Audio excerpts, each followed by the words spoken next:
سوکایەتیکردنی بەرپرسانی پارتی دەسەڵاتداری هیندستان بە پێغەمبەر موحەممەد درودی خوای لەسەر بێت کاردانەوەی جیهانی ئیسلامی لێکەوتەوە.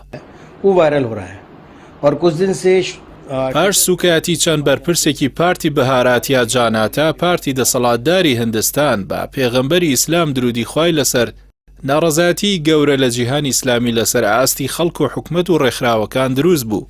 ئەوەش بوو بەهۆی وەدەنگهاتنی پارتەکە و دوورخستنەوەی ئەو کەسانی کە سوکایەتیان کردبوو. لە تۆڕە کۆمەڵایەتیەکاندا هاشتاگی مۆدی زمانت بۆ سەر خوا و پێغەمبەر درێژ مەکە بڵاو کرایەوە.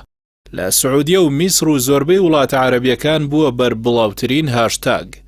هاوکات لیژنەی نێودەوڵەتی پاڵپشتیکردن لە پێغەمبەری موسڵمانان لە پەیامێکدا لە تویتەر ڕایگەیاند. وتەبێژی پارتی دەسەڵاتداری هیندستان سوکاتی بە پێغەمبەر دەکات کێ ڕێگری لەمە دەکات و داوای لە موسڵمانەکان کرد لە ڕێگەی هاشتاگی مۆدی زمانت بۆ سەرخوا و پێغەمبەر درێژ مەکە ناڕەزایەتی دەرببڕن. لیژنەی نێودەوڵەتی پاڵپشتیکردن لە پێغەمبەری موسڵمانان ڕاشی گەیاند پارتی دەسەڵاتداری هیندستان بە شێوەیەکی سیستماتیک سوکاتی بە پێغەمبەر موحەممەد درودی خوای لەسەر و عایشەی هاوسەری ڕەزای خوای لێبێت دەکات. ئەوەی هانی دانم کارە بکەن ئەو تاوانانە بوون کە پێشتر ئەنجامیاندا بوو. هیندستان ستەم لە موسڵمانان دەکات. هاوکات وەزارەتی دەرەوەی سعودیە و زانکۆی ئەزهەر لە میسر و ئەنجومەنی زانایانی موسڵمانان و چەندین ڕێکخراوی دیکە ئیدانەی سوکاتی پارتی بەهاراتیا جەهاناتای دەسەڵاتداری هیندستانیان بە پێغەمبەری ئیسلام موحەممەد درودی خوای لێبێ کرد و لە تۆڕە کۆمەڵایەتیەکانیش بانگەوازی بایکۆتکردنی کاڵای هندی دەست پێکرا.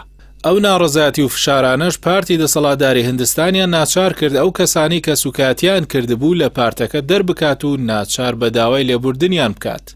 پارتی بەهارات یا جاناتە پارتی دەسەڵاتداری هیندستان لەوەتەی دەسەڵاتی لە هیندستان گرتووەتە دەست ستەمێکی زۆر لە موسڵمانانی نیشتەجێی ئەو وڵاتە دەکات. ئازادی ئاین و کارکردن و نیشتەجێبوون لە موسڵمانان زەوت دەکات و شوێنی کارکردن و ماڵ و حاڵی موسڵمانانی ئەو وڵاتە تێک دەدەن و دەسووتێنن.